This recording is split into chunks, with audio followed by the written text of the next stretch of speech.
Arafat Rahman cocoa তৃতীয় football tournament আজকের এই ফাইনাল খেলায় আপনাদের মাঝে ইতিমধ্যে উপস্থিত হয়েছে আপনাদের ভোটে নির্বাচিত সংসদ সদস্য জনাব আখতারুজ্জামান বাচ্চু এবং আমার সাথে আরো দুজন সংসদ সদস্য রয়েছেন।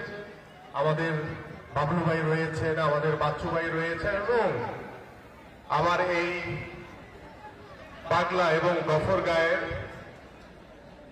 এলাকার সাধারণ মানুষ যারা দীর্ঘক্ষণ ধরে অপেক্ষা রয়েছে এই ফুটবল খেলা উপভোগ করার জন্য। আমি বক্তব্য দিব না, আমি আজকে মন্ত্রী হিসেবে এখানে আসি নাই, আমি এসেছি আপনাদের একজন ফুটবলার হিসেবে।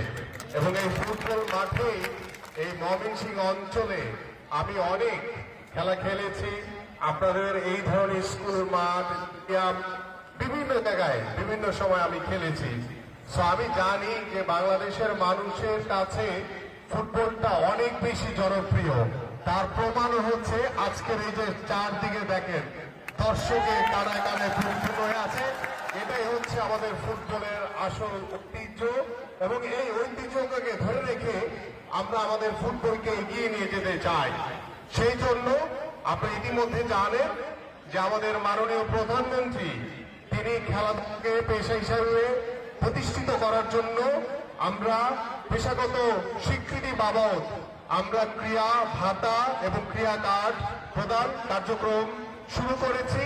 এবং আপনারা সবাই জানেন এই যে আমার মাঠে দাঁড়িয়ে আছে আমাদের 12 থেকে 14 বছরের আমাদের কিশোর কিশোরীরা, তাদের আয়োজনে আমাদের মাননীয় প্রধানমন্ত্রী 2রা মে সিলেট থেকে একযোগে 64টি জেলায় নতুন করে স্পোর্টস আমরা শুরু করেছি এবং আমাদের জেলা পর্যায়ের কার্যক্রম প্রায় শেষ পর্যায়ে।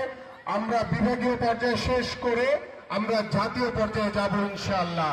এবং এই খুদে ফুটবলার, এই খুদে যারা অন্যান্য স্পোর্টসের যে ইভেন্টগুলো রয়েছে সেই ইভেন্ট থেকে যারা প্রতিভাবান খেলোয়াড় বের হয়ে আসবে তাদেরকে আমরা সরকারি খরচে তাদের পড়াশোনা এবং সকল খেলাধুলার দায়িত্বভার গ্রহণ করবো ইনশাআল্লাহ।